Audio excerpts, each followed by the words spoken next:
The thoughts that go through your mind when you find out you have so little time is everything that you need to say to everyone that you love.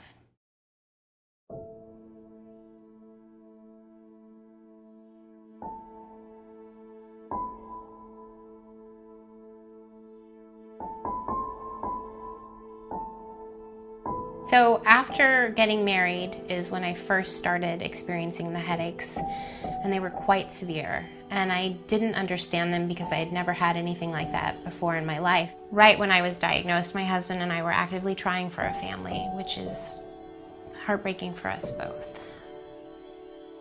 And then I was diagnosed this past New Year's. We went away to the wine country for kind of a New Year's Eve celebration, and by Jan 1, the following day, I was diagnosed with cancer and told I was terminally ill.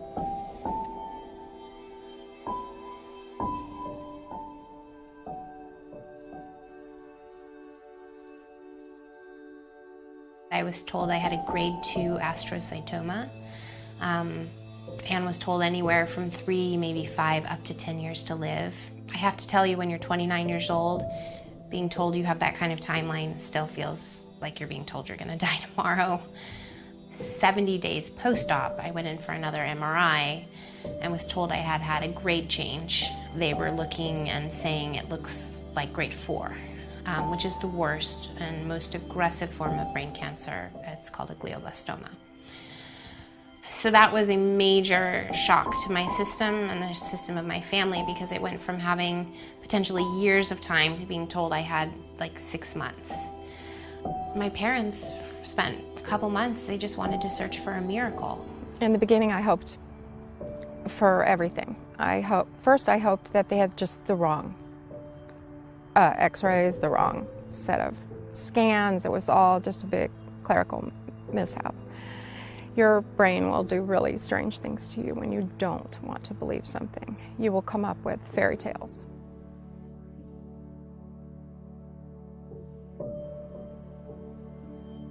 I don't wake up every day and look at it. It's in a safe spot, and I know that it's there when I need it. I plan to be surrounded by my immediate family, which is my husband and my mother and my stepfather and my best friend, who's also a physician, and probably not much more people. And I will die upstairs in my bedroom that I share with my husband, with my mother and my husband by my side, and pass peacefully with some music that I like in the background. Between suffering or being allowed to decide when enough is enough, it just, to me, makes provides a lot of relief and comfort that, okay, that option is there if and when we decide, or she decides that it's time. I can't even tell you the amount of relief that it provides me to know that I don't have to die the way that it's been described to me that my brain tumor would take me on its own. Death with dignity allows for people who are in the predicament of facing a lot of suffering, that they can decide when enough is enough. Brittany's always been kind of bigger than life. She's kind of a wanderlust, and she's always liked exciting things, adrenaline rush. She's liked traveling. She's always been precocious and very, very bright. And anything she set her mind to, she did. Since becoming ill, I have traveled and continued. My husband and I took a beautiful trip to Yellowstone. It was exquisite. And then I went with my best friend to Alaska, and we went to Denali National Park, and we went to Seaward and Kenai Fjords, and kayaked up to the glaciers. And then I met my mother in Juneau, and we took this spectacular boat trip.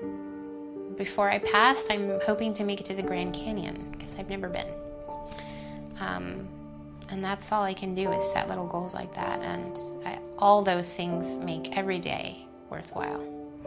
My hope now is that my daughter can live her life the way she wants to, that she can make the decisions that she wants to, that she can be who she is, which is this very autonomous, bright, well-read, well-traveled person who loves adventure.